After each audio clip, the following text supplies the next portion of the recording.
Bonjour à toutes et à tous, aujourd'hui on va se pencher sur un gros morceau du programme, un chapitre super important pour le brevet, mais aussi et surtout pour comprendre le monde dans lequel on vit, l'impact de nos activités, les activités humaines, sur notre environnement. L'objectif, c'est qu'à la fin tout soit clair pour vous et que vous ayez tous les outils pour cartonner à l'épreuve. Alors, on y va. On va commencer par observer cette photo. Des manchots sur un bloc de glace qui flotte à la dérive. Ça interpelle, n'est-ce pas ? On a l'impression que c'est très loin, l'Antarctique, et pourtant, cette image, elle nous raconte une histoire. L'histoire d'une planète qui se transforme, et qui se transforme vite, en partie à cause de nous. Et ça nous amène directement à la question centrale de notre cours, notre problématique. C'est quels sont les impacts des activités humaines sur les écosystèmes de notre planète ? C'est une immense question, et c'est à celle-là qu'on va tenter de répondre ensemble. Alors, voici notre feuille de route pour aujourd'hui. D'abord, on va poser les bases, avec le vocabulaire essentiel. Ensuite, partie super importante, on va s'entraîner avec une méthode type brevet pour analyser un document. Puis, on verra des exemples très concrets. On fera un grand schéma pour tout résumer et on terminera avec une fiche de révision spéciale Mission Réussite. C'est un programme complet, pas de panique, on va y aller étape par étape. Allez, on attaque. Pour bien parler d'un sujet, il faut d'abord qu'on soit d'accord sur les mots qu'on utilise. En science, c'est la base de tout. Avoir un vocabulaire précis, ça permet de construire un raisonnement qui tient la route. Le premier mot, c'est celui-ci, la biodiversité. On l'entend partout, mais qu'est-ce que ça veut dire au juste ? Eh bien, c'est assez simple, c'est toute la diversité de la vie sur Terre. Ça va de la plus petite bactérie invisible à l'œil nu jusqu'à l'énorme baleine bleue. Ça comprend aussi la diversité des milieux de vie, les forêts, les océans, les déserts. Bref, c'est toute la richesse du monde vivant. Bien sûr, tous ces êtres vivants, ils ne vivent pas chacun dans leur coin. Ils sont connectés les uns aux autres et à leur milieu. C'est ce qu'on appelle un écosystème. Imaginez une forêt. C'est un milieu de vie avec sa température, son humidité, et dedans on trouve des arbres, des insectes, des champignons, des oiseaux. Tout ce petit monde interagit, dépend les uns des autres pour se nourrir, se reproduire. C'est ça, un écosystème. Et pour que ce soit encore plus clair, regardez ce schéma. Ça a l'air un peu complexe, mais en fait, c'est juste l'histoire de qui mange qui dans l'océan. Tout part du soleil, qui donne de l'énergie au phytoplancton, des algues microscopiques. Le phytoplancton est mangé par le zooplancton, qui est mangé par les petits poissons, qui eux-mêmes se font manger par de plus gros prédateurs. C'est ce qu'on appelle une chaîne alimentaire ou un réseau alimentaire. Et vous imaginez bien que si on retire un seul maillon de cette chaîne, eh bien c'est tout l'équilibre qui est menacé. Bon, maintenant qu'on a le vocabulaire, on passe à la pratique. C'est la partie cruciale pour le brevet, la compétence qu'il faut absolument maîtriser, savoir analyser un document.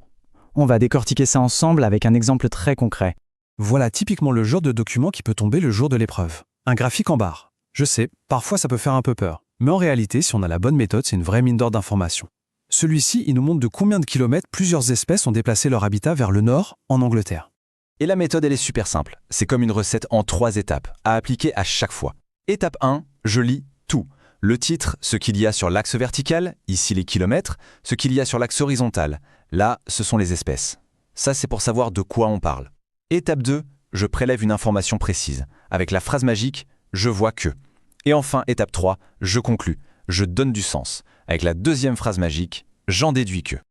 Allez, on implique. Je vois que toutes les barres du graphique sont positives, donc toutes les espèces se déplacent vers le nord.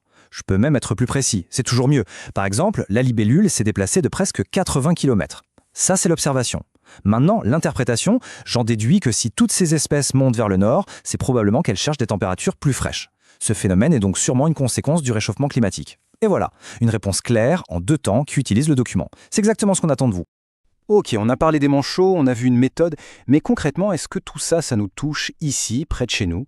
Est-ce que le réchauffement climatique, c'est juste une histoire d'ours polaires et de banquise ? On va voir que non, pas du tout. Regardez ce montage. À gauche, notre banquise qui fond. À droite, une petite bête qu'on commence malheureusement à bien connaître, le moustique tigre. A priori, ça n'a rien à voir. Et pourtant, c'est les 2 faces d'une même pièce. C'est le résultat d'un climat global qui se dérègle et qui permet à certaines espèces de s'installer dans des endroits où on ne les trouvait pas avant. Le moustique tigre, c'est ce qu'on appelle une espèce exotique envahissante, c'est-à-dire une espèce qui a été introduite par l'homme, volontairement ou non, et qui, une fois sur place, se plaît tellement bien qu'elle se développe au détriment des espèces locales. On a d'autres exemples, comme l'algue Coelerpea en Méditerranée, qui étouffe les plantes locales, ou encore le vison d'Amérique, échappé d'élevage, qui est un terrible prédateur pour notre faune. Mais comment elles voyagent, ces espèces ? Elles ne prennent pas l'avion. Ce schéma nous donne une partie de la réponse. Les énormes cargos, pour être stables, se remplissent d'eau de mer dans leur port de départ. C'est ce qu'on appelle les eaux de ballast. Et arrivés à destination, ils vident cette eau. qui contient des milliers de petits organismes, des larves, des œufs, qui peuvent alors coloniser un nouvel environnement. C'est comme un taxi géant pour espèces envahissantes. Une autre pression énorme que l'homme fait peser sur les écosystèmes, c'est la surexploitation des ressources. L'exemple le plus connu, c'est la surpêche. Les chiffres ici sont assez incroyables. Regardez, en 1950, on considérait que 0% des stocks de poissons étaient surexploités. En 2006, on est à 87%. Ça veut dire qu'on pêche beaucoup plus de poissons que ce que l'océan est capable de renouveler naturellement. On est en train de vider la mer.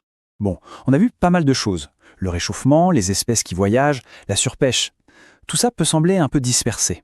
Il est temps de rassembler toutes les pièces du puzzle pour avoir une vision globale. Ce schéma, il est vraiment central. Il résume presque tout le chapitre. À gauche, en rouge, on a listé les activités humaines qui ont un impact négatif. Brûler des énergies fossiles, pratiquer une agriculture intensive, la déforestation, tout ça, ça dégrade la biodiversité. Mais, et c'est très important, à droite, en vert, on a aussi les solutions, les actions qui ont un effet positif. Développer les énergies renouvelables, créer des parcs naturels pour protéger des zones, pratiquer une agriculture plus respectueuse. Donc, s'il y a une seule phrase à retenir, la phrase bilan à noter en rouge dans le cahier, c'est celle-ci. Les activités humaines modifient les écosystèmes. Et selon nos choix, nos technologies, nos comportements, cette modification peut détruire la biodiversité ou au contraire la protéger. L'impact n'est pas une fatalité, il dépend de nos actions. Allez, on attaque la dernière ligne droite. C'est le moment de sortir une feuille et un stylo. On passe en mode révision attentive avec une fiche spéciale brevet pour être sûr d'éviter les pièges le jour de l'épreuve. Voilà un petit tableau bien utile. À gauche, les 4 concepts clés qu'il faut absolument maîtriser, on les a vus ensemble, et à droite, les erreurs classiques à ne surtout pas faire. La numéro 1, c'est d'oublier de s'appuyer sur les documents. Une bonne réponse au brevet, ce n'est pas juste « c'est vrai », c'est vrai, car, comme le montre le graphique, à la ligne 3, etc. On prouve ce qu'on dit. Pour finir, quelques derniers conseils de méthode, un peu comme une checklist. Premièrement, on lit la question jusqu'au bout. On décortique chaque mot. Deuxièmement, les documents sont vos meilleurs amis. Il faut les utiliser. Troisièmement, on utilise les mots précis qu'on a appris aujourd'hui. Et quatrièmement, je sais que je me répète, mais c'est la clé. On justifie tout ce qu'on écrit. Avec ça, vous êtes paré. Ce dernier schéma, il résume un peu notre parcours. On a appris à identifier un impact local, comme le moustique tigre, puis à comprendre comment nos activités peuvent en être la cause, et enfin, à expliquer les grands enjeux pour la planète entière. Vous avez maintenant toutes les compétences pour aborder ce sujet de manière sereine et argumentée. Je voudrais finir en vous laissant avec cette question. Une question ouverte pour aller plus loin que le cours. Maintenant qu'on a vu tout ça, qu'on comprend un peu mieux les mécanismes, à notre niveau, dans notre vie de tous les jours, quel rôle est-ce qu'on peut jouer pour aider à préserver cette incroyable biodiversité ? Voilà, j'espère que tout est plus clair. Je vous souhaite de très bonnes révisions et bon courage.